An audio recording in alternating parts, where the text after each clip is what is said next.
जय जय रघुवीर समर्थ. गणाधीश जो ईश सर्वा गुणांचा, मुळारंभ आरंभ तो निर्गुणाचा. नमो शारदा मूळ चत्वार वाचा, गमू पंथ आनंत या राघवाचा. श्रीराम. रामा मी तव दास दास म्हणता, माते कशाचे भय. रामा जाईन ज्या स्थळी सुखगना, होईल तेथे जय. रामा या भुवनत्रयी तुझ विणा, नाही दुजा तारक. रामा तू सकलार्थ पूर्ण करिसी, तू तात मी बालक. श्रीराम. असं त्या सगळ्याचा तात असलेल्या, सगळ्यांना वडिलांप्रमाणे ज्यांचा धाक आहे आणि आधारही आहे, अशा समर्थ रामदास स्वामींना वंदन केलेलं आहे. अर्थातच त्यांच्या मनाच्या श्लोकाच्या मंगलाचरणाने आपण ह्या उपक्रमाला प्रारंभ केलेला आहे. मनोबोध चिंतन या मालिकेतनं, या उपक्रमातनं आपण नुपेक्षी कदा देव भक्ताभिमानी या मालिकेतलं, या पंचकातलं काही भक्तांच्या कथा जाणून घेतो आहे. आपण अजामिळाची कथा आपण जाणून घेतली, उपमन्यूची कथा, गजेंद्राची कथा, अशा अनेक कथा आणि त्यांच्या संकटामध्ये भगवंत कसे धावून गेले या कथाही आपण पाहिल्या. आणि जेव्हा आपण कथा ऐकतो ना, तेव्हा तो भाग मनावर ठसतो आणि तेव्हा आपल्यालाही विश्वास वाटायला लागतो की हो, माझ्या संकटातसुद्धा माझा राम म्हणा, माझा परमेश्वर म्हणा, माझा भगवंत म्हणा धावून येईल. ही खात्री वाटली ना, आणि या विश्वासानेच अनेक संकटही दूर होतात. आणि हा विश्वास जागवण्याचं काम हे मनाचे श्लोक करत आहेत. समर्थांनी हे जे मनाचे श्लोक मनाला बोध केलेला आहे, ते त्यांच्या मनाला नाही तर तुमच्या आमच्या मनाला समजावण्यासाठी हा सगळा बोध केलेला आहे. या मालिकेतले आपले 121 श्लोक बघून झालेले आहेत. त्याच्यावर आपण अभ्यास केला, चिंतन केलं, चर्चा केली. मागच्या श्लोकामध्ये सुद्धा आपण प्रल्हादाचं चरित्र जाणून घेतलं, त्यापूर्वी ध्रुव बाळाचं चरित्र जाणून घेतलं. अशी चरित्र जाणता जाणता त्याच्यातले बारकावेही आपल्याला समजायला लागतात. म्हणजे बघा ना, प्रल्हाद हा दैत्य कुळातला होता, पण तरी भगवंतानी त्याच्यावर कृपा केलीच. वडिलांनी कितीतरी त्याला त्रास दिला, म्हणजे प्रतिकूल परिस्थिती त्यालाही होतीच. सगळ्या गोष्टी होत्या आणि गर्भावस्थेमध्ये त्याच्यावर जे संस्कार झाले ते पुढे आयुष्यभर टिकून राहिले. म्हणजे कितीतरी गोष्टी या प्रल्हादाच्या चरित्रातनं शिकण्यासारख्या आहेत. असंच चरित्र पाहत, कथा पाहत, पण त्याच्यातलं सार जाणून घेत आपला हा अभ्यास असाच पुढे चालू राहणार आहे. आता पुढच्या अवताराचं, वामन अवतारामध्ये काय झालं होतं त्याचाही आपण आढावा घेणार आहोत. ती कथाही जाणून घेणार आहोत. आणि त्याच्यानंतर परशुरामाची कथा पण आहे. अनेक कथा आहेत, त्यामुळे हा भाग अत्यंत रोचक असा झालेला आहे. पण रोचक म्हणून सोडायचा नाही आहे, तो बोधप्रदही झाला पाहिजे. त्याच्यातनं काहीतरी शिकता आलं पाहिजे आणि त्याच्यातनं आपल्यामध्ये परिवर्तन घडवून आणता यायला पाहिजे. हेच तर मनाच्या श्लोकाचं उद्दिष्ट आहे, हेच त्याचं फलित आहे. आणि म्हणून अशा काही कथा आपण जाणून घेतो आहे. बघूया श्लोक क्रमांक 122 काय सांगतो आहे आपल्याला. समर्थ म्हणतायत, कृपा भाकता जाहला वज्रपाणी, तया कारणे वामनू चक्रपाणी. द्विजाकारणे भार्गव चापपाणी, नुपेक्षी कदा देवभक्ताभिमानी. श्रीराम. तिन्ही चरणामध्ये पाणी हा शब्द आलेला आहे. आणि अर्थातच पाणी म्हणजे प्यायचं पाणी तर नक्कीच नाही आहे. पाणी याचा अर्थ आहे हात, कर. या हातामध्ये कोणी काय धारण केले? वज्रपाणी कोण आहे? वज्रपाणी हे इंद्राचं नाव आहे. कारण इंद्राच्या हातामध्ये त्याचं अत्यंत प्रिय असं आयुध हे वज्र असतं नेहमी. दुसरा कोण आहे? चक्रपाणी. वामनावतारामध्ये त्या चक्रपाणी त्यांनी वामन अवतार घेतलेला आहे, म्हणजे साक्षात विष्णूंनी हा वामनाचा अवतार घेतलेला आहे असा हा उल्लेख आहे. आणि तिसऱ्या चरणामध्ये भार्गव, हा भार्गव कसा आहे, तो धनुष्यधारी आहे आणि त्या भार्गवाचं वर्णन याच्यामध्ये केलेलं आहे. आणि म्हणून हे 3 पाणी शब्द आलेले आहेत. आणि चौथ्या चरणाने सांगता काय केली आहे, नुपेक्षी कदा देव भक्ताभिमानी. बघूया कथा तरी काय आहेत. बघा, एकदा इंद्राने करुणा भाकली होती. इंद्र हे पद आहे बरं का. इंद्र हे एक पद आहे. इंद्र ही व्यक्ती केवळ नाही आहे, व्यक्ती आहेच, पण इंद्र हे पद आहे. आणि इंद्राचं पद धोक्यात आलं होतं. कशामुळे? तर अशी एक प्रथा होती किंवा असं एक मान्यता होती की 100 यज्ञ करणाऱ्याला इंद्रपद प्राप्त होतं. आणि म्हणून हे इंद्राचं इंद्रपद धोक्यात आलं होतं. आणि म्हणून इंद्राने जेव्हा करुणा भाकली तेव्हा इंद्रासाठी हा भगवंत वामन अवतार घेऊन त्याच्या सुटकेसाठी, त्याच्या रक्षणासाठी धावून आला होता, असं ही कथा आपल्याला माहिती आहे. बरं, तोच भगवंत ब्राह्मणासाठी, द्विजांसाठी धनुर्धारी असा परशुराम बनून सुद्धा आला आहे. परशुरामाने ब्राह्मणांचं रक्षण केलं आणि क्षत्रियांचं निर्दालन केलं. तीही कथा आपण पुढे पाहणार आहोत. अर्थ काय आहे, सारांश काय आहे, तर भगवंत कुठल्याही आपल्या भक्ताची उपेक्षा करत नाही. मग तो इंद्रासारखा असू देत किंवा ब्राह्मणासारखा असू देत, कुठलाही भक्त जेव्हा अनन्यतेने भगवंताची करुणा भागतो, आर्ततेने त्याचा धावा करतो, तेव्हा तो धावून जातो आणि भक्ताचं आपल्या रक्षण करतो. भक्त रक्षक हे त्याचं ब्रीद आहे, हे त्याचं भूषण आहे. आणि हा भक्त रक्षक असा भगवंत सगळ्यांच्या हाकेला ओ देतो, प्रतिसाद देतो असं म्हटलेलं आहे. अर्थ तर कळला. आता आणखीन त्याच्यातला सखोल अर्थ जाणून घ्यायचा. येऊया. प्रल्हादाचा नातू. प्रल्हादाची कथा पाहिली आपण मागच्या भागामध्ये. याच प्रल्हादांनी हे दैत्यकुळ सगळं उद्धरून नेलं आणि पुढे ही प्रल्हादाची परंपरा काही पिढ्या चालू होती. प्रल्हादाचा जो नातू होता म्हणजे प्रल्हादाचा मुलगा विरोचन, आणि विरोचनाचा मुलगा होता तो बली. हा बलीसुद्धा अतिशय पराक्रमी होता, धार्मिकसुद्धा होता. आणि त्यांनी इंद्रपद प्राप्त व्हावं म्हणून 100 यज्ञ करण्याची त्यांनी प्रतिज्ञा केली होती. आणि त्याच्यापैकी 99 यज्ञ करून झाले होते. तेव्हा इंद्र अतिशय घाबरला की 100 यज्ञ जर का ह्याचे पूर्ण झाले तर माझं पद जाईल. आणि म्हणून इंद्रानेच भगवंताकडे याचना केली, प्रार्थना केली. तो विष्णूला शरण गेला. आणि मग विष्णूने काय केलं, फार सुंदर कथा आहे बरं का. विष्णूने त्या आदितीच्या पोटी जन्म घेतला. तो कसा जन्म घेतला, तो वामन अवतारामध्ये, ठेंगू अवतार आहे, या वामन अवतारामध्ये त्यांनी जन्म घेतला. आणि या वामनाने, आणि कारण काय करायचं होतं, त्याचं कार्य काय होतं, तर या बलीचे 100 यज्ञ काही पूर्ण होऊ द्यायचे नव्हते. आणि यज्ञ केव्हा पूर्ण होतं, जेव्हा ब्राह्मणांना दान केलं जातं तेव्हा तो यज्ञ पूर्ण होतो. किंवा अतिथीला त्याला हवं ते मनोवांछित फल दिलं की तो यज्ञ पूर्ण होतो. या वामनाने काय केलं, त्यांनी त्या यज्ञाच्या प्रसंगी, त्या बलिराजाने जो यज्ञ आरंभ केला होता तिथे हा वामन गेला. बटू अवतारातला एक ब्राह्मण वेशातला हा ब्राह्मण म्हणून गेला. आणि ब्राह्मणाला काहीतरी दान द्यावं म्हणून बलिराजाने त्याला विचारलं, तुला काय देऊ. तेव्हा तो म्हणाला, मला बाकी काही नको, मला त्रिपाद भूमी द्या, 3 पावलं फक्त मला भूमी द्या.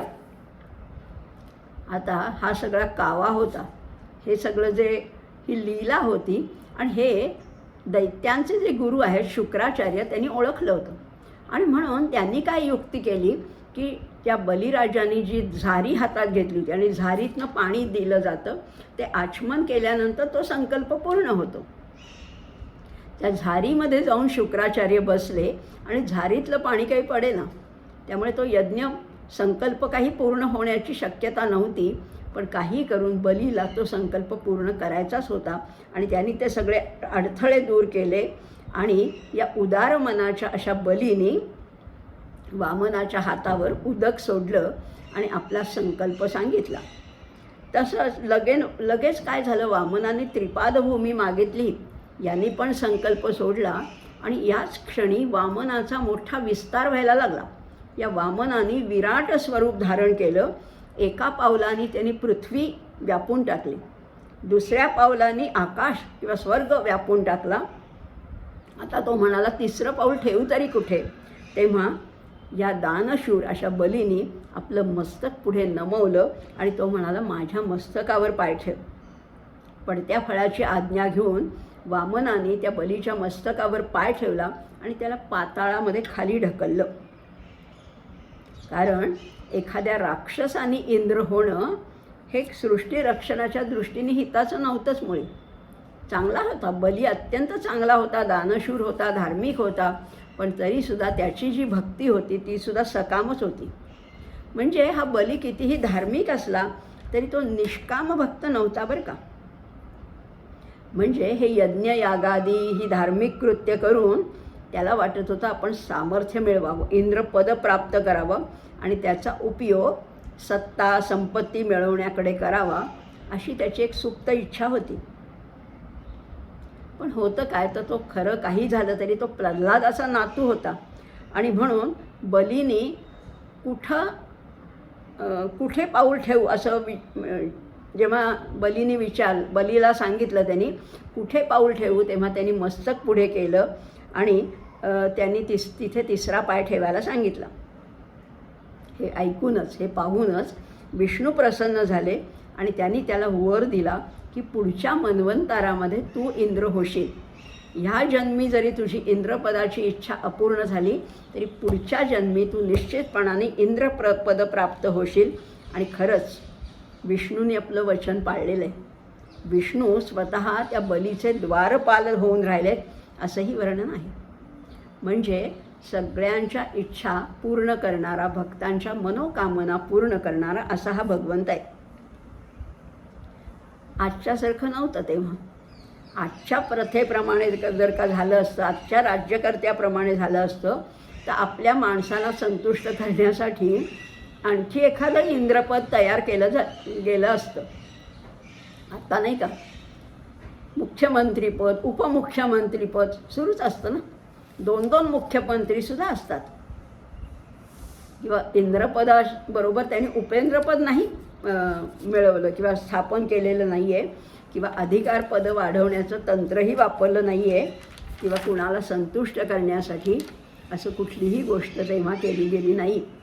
कारण शेवटी ईश्वरी राज्य आहे ना, ते न्यायाने चालतं. तिथे कोणाच्या तरी स्वार्थासाठी घटनेमध्ये बदल केला जात नाही. आणि ईश्वराने इंद्राचंही रक्षण केलं आणि बलीचंही कल्याण केलं.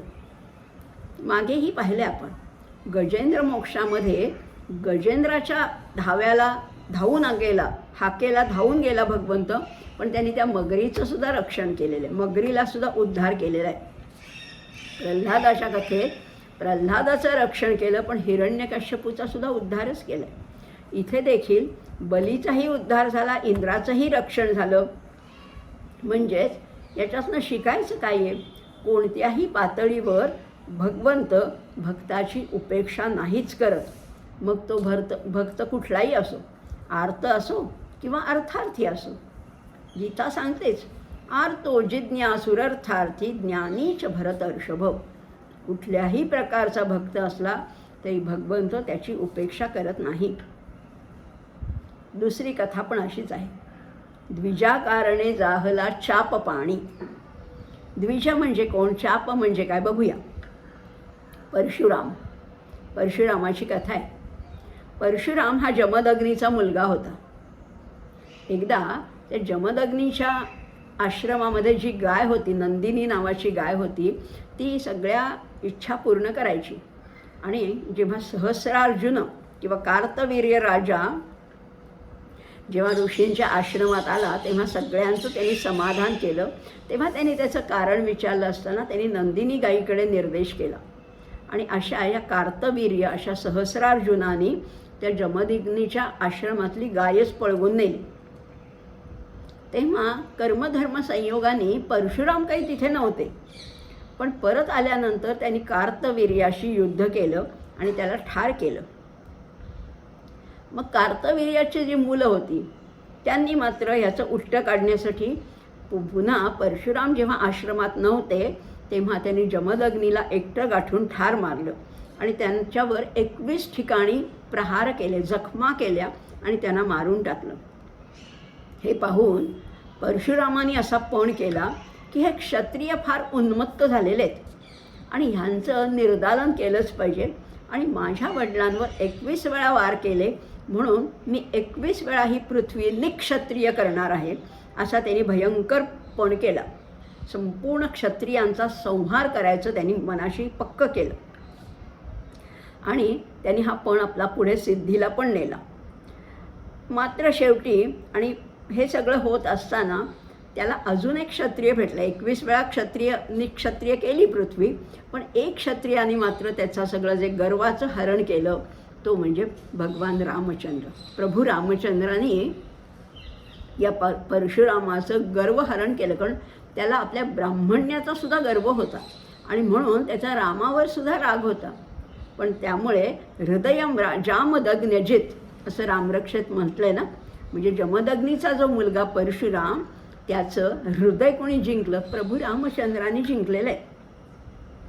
आणि हे सगळं झाल्यानंतर पुढे त्या कश्यपांच्या सांगण्यावरून परशुराम हा सागरतीरी गेला आणि त्यांनी कोकण नगरी वसवली आणि तो कोकण प्रांतामध्ये जाऊन राहिला. अशा कथा आहेत. काहींच्या मते या सत्ता संपत्तीने उन्मत्त झालेल्या क्षत्रियांनी शांत तपस्वी विद्याव्यासंगी अशा ब्राह्मणांवर अनन्वित असे अत्याचार केले होते आणि त्यांच्या पारिपत्यासाठी त्यांच्या निर्दालनासाठी भगवान विष्णूने या जमदग्नीच्या पोटी परशुरामाचा अवतार घेतला आणि या उन्मत्तांचा संहार केला. अशी कथा आहे किंवा असं त्याच्यातलं तत्त्व आहे. मात्र अलीकडे मात्र या परशुरामावरनं पुष्कळ वाद आहेत, पुष्कळ कलह आहेत आणि या परशुरामाच्या कथेचं हल्ली विकृतीकरण केलं जातं. कुणी त्याला ब्राह्मण समजतं, कुणी त्याला क्षत्रिय म्हणतात असं, किंवा जातीयवादाचं रूप त्याला दिलेलं आहे, ब्राह्मण विरुद्ध क्षत्रिय. तर कुणी त्या परशुरामाच्या कथेचं राक्षसी वृत्तीने घेतलेला आंधळा सूड असंही त्याचं वर्णन करतात. खरं म्हटलं तर हे दोन्ही वर्णन चुकीचं आहे. कथा मुळात जाऊन पाहिली पाहिजे, वाचली पाहिजे, समजून घेतली पाहिजे. जर का या परशुरामाच्या कथेमध्ये ब्राह्मणांचा अहंकार असता तर क्षत्रिय रामाने त्या ब्राह्मण अशा परशुरामाचा पराभव केल्याचं वर्णन आलंच नसतं, रामायणामध्ये सुद्धा आलं नसतं आणि त्याला मान्यताही मिळाली नसती. या परशुरामाच्या कृत्याला सुडाचा प्रवास नका असं म्हणणं हे अविवेकाचं खरं तर लक्षण आहे. आणि खरं सांगू का, सोशिकपणा हा वैयक्तिक पातळीवर गुण समजला जातो, पण सामाजिक पातळीवर सोशिकपणा हा दोष आहे. सहिष्णू अशा भारताने इतर देशांचं, इतर शत्रू राष्ट्रांचं किती सहन करायचं, तिथे सोशिकपणा ही विकृती ठरते, हा दोष ठरतो आणि म्हणून तो दुर्गुण आहे. आणि अन्यायाचा प्रतिकार आपल्या सर्व शक्तीनिशी करायलाच हवा असं खरं तर सगळ्यांचं वेदांचं सुद्धा सांगणं आहे. आणि समर्थांनी मनाच्या श्लोकामध्ये याचा का बरं अंतर्भाव केला असेल? कारण समर्थ कसे होते? राष्ट्रीय विचारांनी भारले होते, समाज कल्याणाची त्यांना तळमळ होती. अशा निस्पृह अशा महापुरुषाला हा परशुराम आदर्श वाटला नाही तरच नव्हे. परशुराम हा सतत हातामध्ये धनुष्य घेऊन उभा आहे आणि म्हणूनच इथे म्हटलेले द्विजाकारणे भार्गव चाप पाणी नुपेक्षी कदा देव भक्ताभिमानी. आणि म्हणूनच हा परशुराम आपल्यालाही आदरणीय वाटतो. अशा कथा, त्याचं तात्पर्य, त्याचं सार, त्याच्यातला घेतलेला बोध आपण पाहतोय. पुढची कथा आहे अहिल्याची. अहिल्याच्या कथेमध्ये काय सांगितलंय? अहिल्ये सती लागी आरण्य पंथे, पुढावा पुढे देवबंदी तयाते, बळे सोडिता घाव घाली निशाणी, नुपेक्षी कदा देवभक्ताभिमानी. श्रीराम.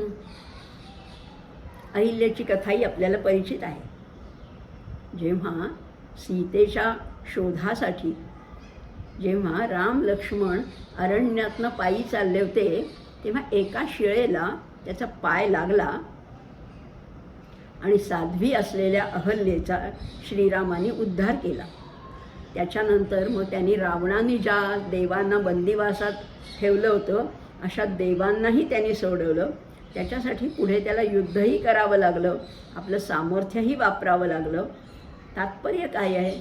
आपल्या भक्तांचा देव हा कैवारी आहेच आहे. कथा माहिती आहे, गौतम मुनींची पत्नी अहल्या ही खरं म्हटलं तर फार मोठी साध्वी होती. इंद्राने कपटवेश धारण करून तिला भ्रष्ट केलं होतं.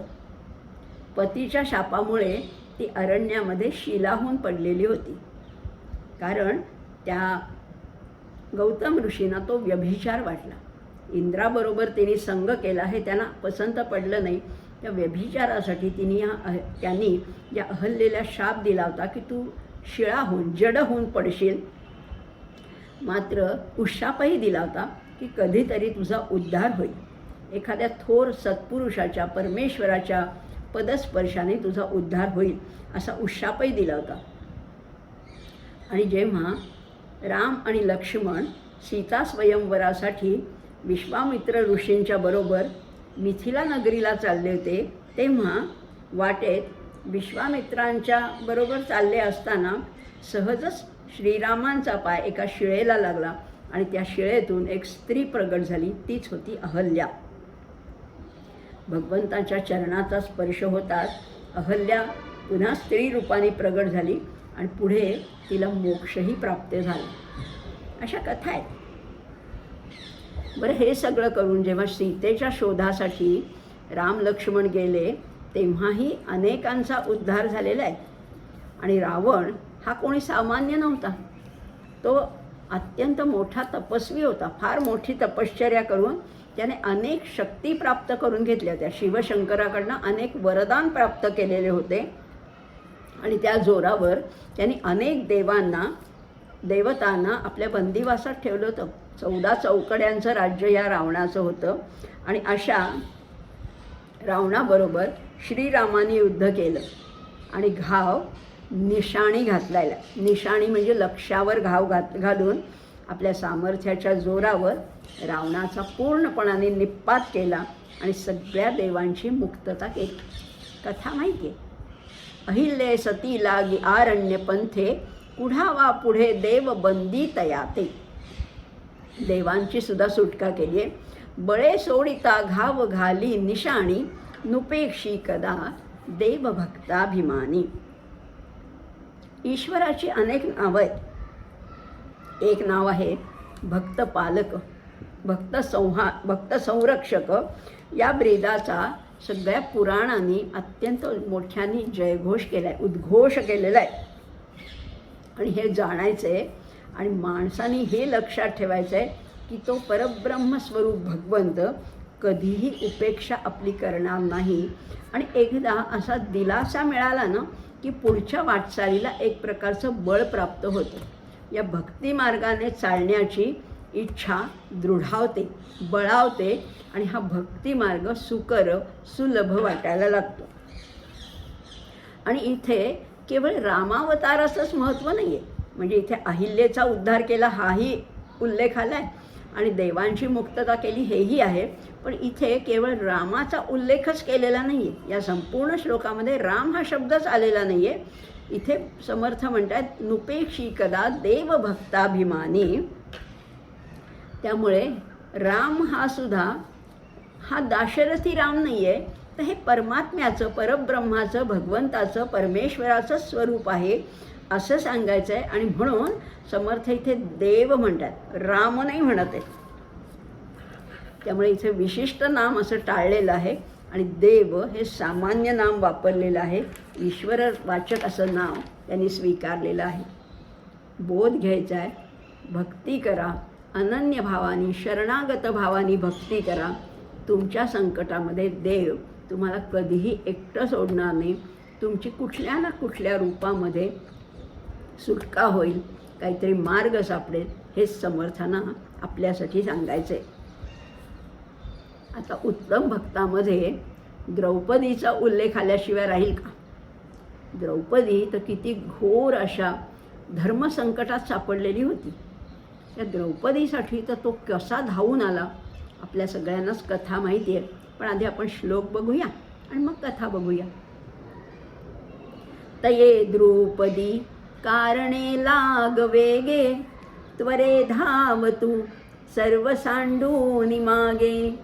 कळी लागी झाला असे बोध्य मोनी, नुपेक्षी कदा देवभक्ताभिमानी. श्रीराम. द्रौपदी वस्त्रहरण.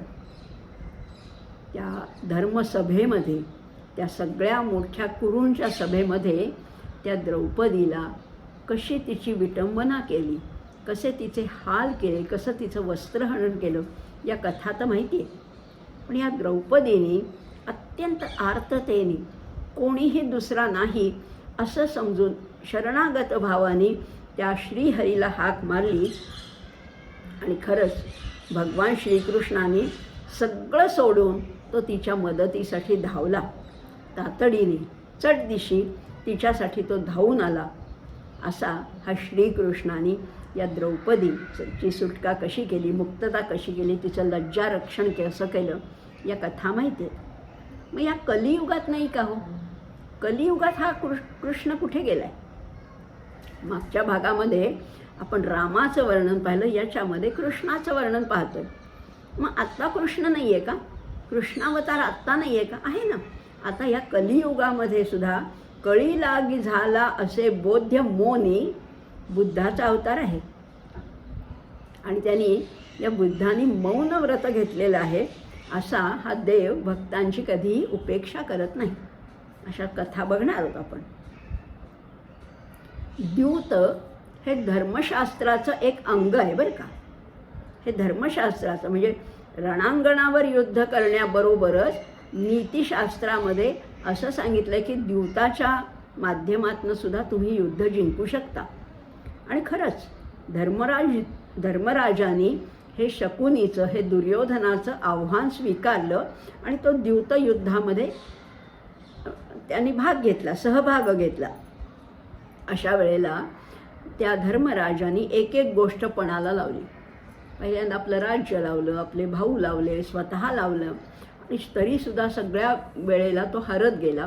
आणि शेवटी या चिथावणीवरनं, या शकुनी मामाच्या सांगण्यावरनं त्यांनी द्रौपदीला सुद्धा पणाला लावलं होतं. आणि त्याच्यातही तो हरला. तेव्हा दुःशासनाने ही संधी साधली. त्यांनी अक्षरशः त्या द्रौपदीला फरफटत आपल्या त्या भर सभेमध्ये आणलं. पहिल्यांदा द्रौपदीला वाटलं की आपले पती आहेत, एक नाही दोन नाही, आपले 5 पती आहेत, त्यामुळे आपलं ते निश्चित रक्षण करतील. म्हणून तिने त्यांच्याकडे आशेने पाहिलं. बरं, मग कुरुवंशातले जे द्रोणाचार्य, कृपाचार्य, भीष्माचार्य होते यांच्याकडे पण पाहिलं. पण त्यांनीही कुठेही काहीही त्याच्यावर मत प्रगट केलं नाही. त्या सगळ्यांनी खाली माना घातल्या. द्यूतामध्ये पांडव सगळे खाली माना घालून बसले. रूप पहाया तुझे सावळे, कोणी नाही उरला, गोपाळा लाज राख नंदलाला. अशी तिने विनवणी केली. खरं, पण त्यामुळे कोणीही तिच्या मदतीला धावून आला नाही. तेव्हा तिने सगळ्या जगाची आशा सोडली आणि आर्ततेने एकमेव अशा आपल्या बंधूला, आपल्या भावाला हाक मारली. आणि ती हाक ऐकताच श्रीकृष्णाने सगळं मागे टाकलं, सगळं सोडून दिलं आणि थेट कौरव सभा गाठली. आणि तिथे जाऊन त्यांनी या द्रौपदीची लाज राखली. बघा, मोह कसा असतो. या मोहाला बळी पडून युधिष्ठिरा द्यूतामध्ये सर्वस्व हरलेला आहे. पहिल्यांदा त्याचं वैभव गेलं, राज्य गेलं, भावांना सुद्धा पणाला लावलं, स्वतःला पणाला लावलं. शेवटी पांडव हे कौरवांचे दास झाले असंही जाहीर करण्यात आलं. पण या द्यूताचा अभिनिवेश या युधिष्ठिराच्या अगदी डोक्यात गेला, चढला. आणि मग शकुनीने त्याला खिजवलं, हिणवलं आणि त्यावरून त्यांनी द्रौपदीलाही पणाला लावलं. पुन्हा हरला. अशा वेळेला दुर्योधनाचा जो उन्मत्त होता तो अगदी शिगेला पोचला. कुत्सित भाषण केलं त्याने. अत्यंत टोचणारे शब्द या युधिष्ठिरासाठी उच्चारलेले आहेत. कुत्सित भाषण करून कर्णाने त्याच्यामध्ये अधमपणामध्ये आणखीन भर घातली. आगीमध्ये तेल ओतलेलं आहे. आणि अशा वेळेला रजस्वला असलेली एक वस्त्र अशा द्रौपदीला फरफटत त्या सभेमध्ये आणलं. स्वरक्षणासाठी द्रौपदीने पुष्कळ बुद्धिवाद केला. म्हणजे ती म्हणाली की हा धर्मराजा स्वतः जर हरलाय तर त्याला माझ्यावर काय अधिकार असणार आहे, असा बुद्धिवादही तिने केला. पण त्या तेजस्विनीचं सगळं चातुर्य निष्फळ ठरलं. कुणीही उत्तरसुद्धा देऊ शकलं नाही. त्यांनी भीष्मांना प्रश्न केला, द्रोणांना प्रश्न केला, अगदी मध्यस्थ म्हणून विदूरमध्ये पडला, विकर्णमध्ये पडला. विदूर आणि विकर्ण द्रौपदीच्या बाजूनी होते, पण तरीसुद्धा त्यांचं बोलणं, त्यांचा युक्तिवाद हे अरण्यरुदन ठरलं. आणि द्रौपदीला कुणीही वाली उरला नाही, कुणीही नाही. आणि जेव्हा त्या दुःशासनाने तिच्या वस्त्राला हात घातला तेव्हा ती अक्षरशः तिने हंबरडा फोडलेला आहे. खाटकाच्या सूर्याखाली जशी गाय हंबरावी तशी ही द्रौपदीने एक हंबरडा फोडलाय. अत्यंत आर्ततेने तिने कृष्णाचा धावा केला. मात्र भगवान श्रीकृष्ण तातडीने धावत आले आणि त्यांनी त्या द्रौपदीला वस्त्र पुरवलेली आहेत. एका पाठोपाठ एक वस्त्र पुरवत आहेत. इकडे दुःशासन, दुर्योधन तिच्या वस्त्राला हात घालून तिचे वस्त्र हरण करतोय, पण तिची लाज उघडी पडू दिली नाही. कुणी? या श्रीकृष्णाने वस्त्रांचा इतका पुरवठा केला की ते इकडे दुर्योधनाचंही संपेना आणि श्रीकृष्णाचं वस्त्र पुरवठाही थांबेना. आणि म्हणून जणू काही कृष्णाने हा वस्त्रावतारच धारण केला आहे. स्वतःच वस्त्र बनवून तिची लज्जा रक्षण केलेली आहे असंही म्हटलं जातं. आता ह्या कलियुगात काय आहे? या कलियुगामध्ये कोण अवतार आहे? कलियुग असल्यामुळे ईश्वराने बुद्धावतार घेतला आहे आणि तो मौन धरून बसलेला आहे. कळी लागी झाला असे बोध्य मौनी, हा मौन धरून बसला आहे. कारण अहो कलियुगामध्ये दांभिकपणा आहे, निष्ठा कमी झालेली आहे, उत्कटता उरलीच नाही आहे आणि म्हणून त्याला काय बोलावं हे कळतच नाही आणि म्हणून तो मौन धरून बसला आहे असं म्हटलेलं आहे. असंही काहींना वाटतं, परंतु वस्तुतः तसं नाही आहे.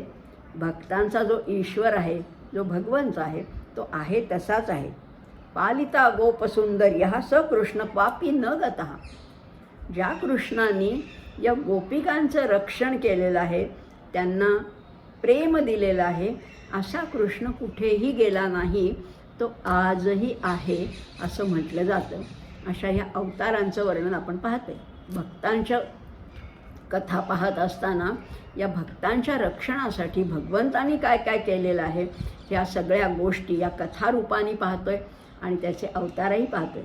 राम पाहिला, कृष्ण पाहिला, वामन पाहिला, अगदी कूर्म, मत्स्य वगैरे अवतार आपण पाहतोय आणि तसेच भक्तांच्याही कथा ऐकतोय. प्रल्हाद आहे, ध्रुव आहे, अजामेळ आहे, गजेंद्र आहे, उपमन्यू आहे, असे अनेक भक्त आणि त्यांच्या संकटामध्ये हा भगवंत कसा धावून जातो हेही आपण पाहिलेलं आहे. पण मग संपले का अवतार? नाही, अजून संपलं नाही आहे. हे 9 अवतार झालेले आहेत आणि पुढे समर्थ म्हणतात, अनाथा दिना कारणे जन्मता हे, कलंकी पुढे देव होणार आहे. जया वर्णिता क्षीणली वेदवाणी, नुपेक्षी कदा देवभक्ताभिमानी श्रीराम. हे 10 अवतार प्रसिद्ध आहेत. मत्स्य, कूर्म, वराह, नरसिंह, वामन वगैरे सगळे अवतार आपल्याला माहिती आहेत. पण परमेश्वराचं कार्य संपलं नाही आहे.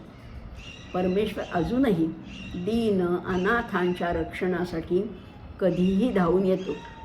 हे 10 प्रसिद्ध अवतार आहेत म्हणून हे आपल्याला जास्त परिचित आहे.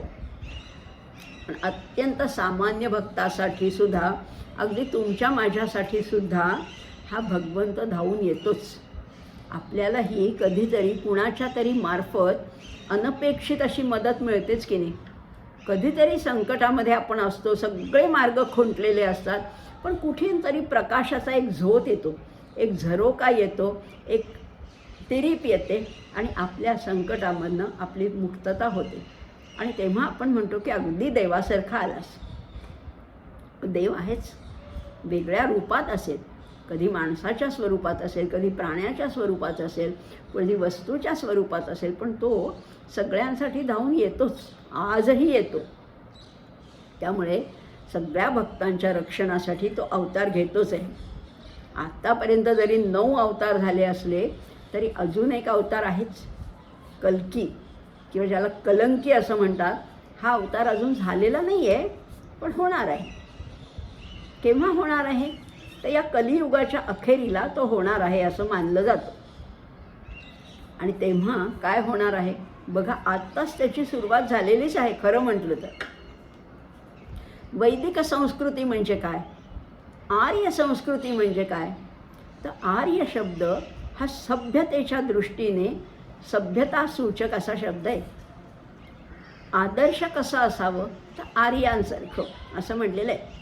आणि शेवटी वैदिक संस्कृतीमध्ये सुद्धा आदर्श समाज रचनेचा उल्लेख आहेच ना. रामराज्य म्हणतो ते कसं राज्य आहे? ते आदर्श राज्य आहे. पण जेव्हा असं होतं की आर्य संस्कृती किंवा वैदिक आचरण याच्यावर कुणीतरी टीका करतो, त्याच्यावर ताशेरे ओढले जातात, त्यांना कमी लेखलं जातं, त्यांच्या विरोधी असं वक्तव्य केलं जातं, असे अनेक लोक आजही जगात आहेत, ज्यांना आपण अतिरेकी, अत्याचारी, दुराचारी असं म्हणतो. असे म्लेच्छ ह्या अवतारामध्ये, या कलियुगाच्या अखेरीला हे सगळे नाश पावणार आहे. जेव्हा तो कलंकी अवतार घेणार आहे, कल्की अवतार घेणार आहे तेव्हा. आणि अहो, दुर्जनांचं निर्दालन करणं आणि सज्जनांचं रक्षण करणं हे भगवंताचं ब्रीद ते विसरले नाही आहेत. ते निश्चितपणाने ते ब्रीद राखणारच आहेत. खरं तर हे वेदविहित जे आचरण आहे ती आदर्श अशी जीवनशैली आहे.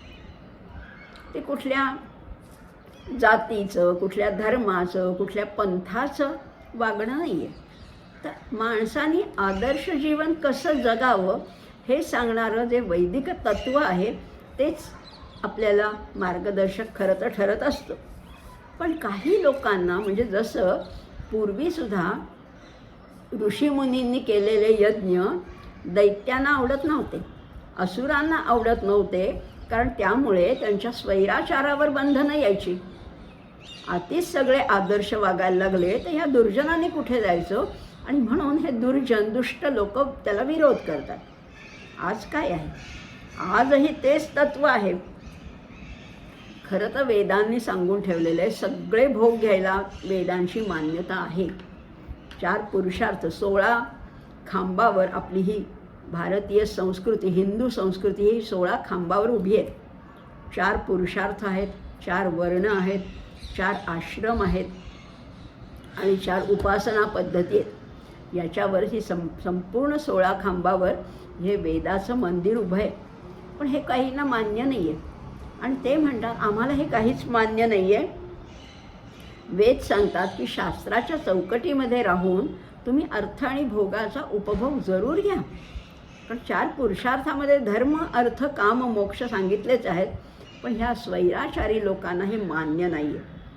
आम्ही शास्त्राच्या चौकटीत राहून काहीही करणार नाही असं हे ठामपणाने सांगत असतात, जे चुकीचं आहे.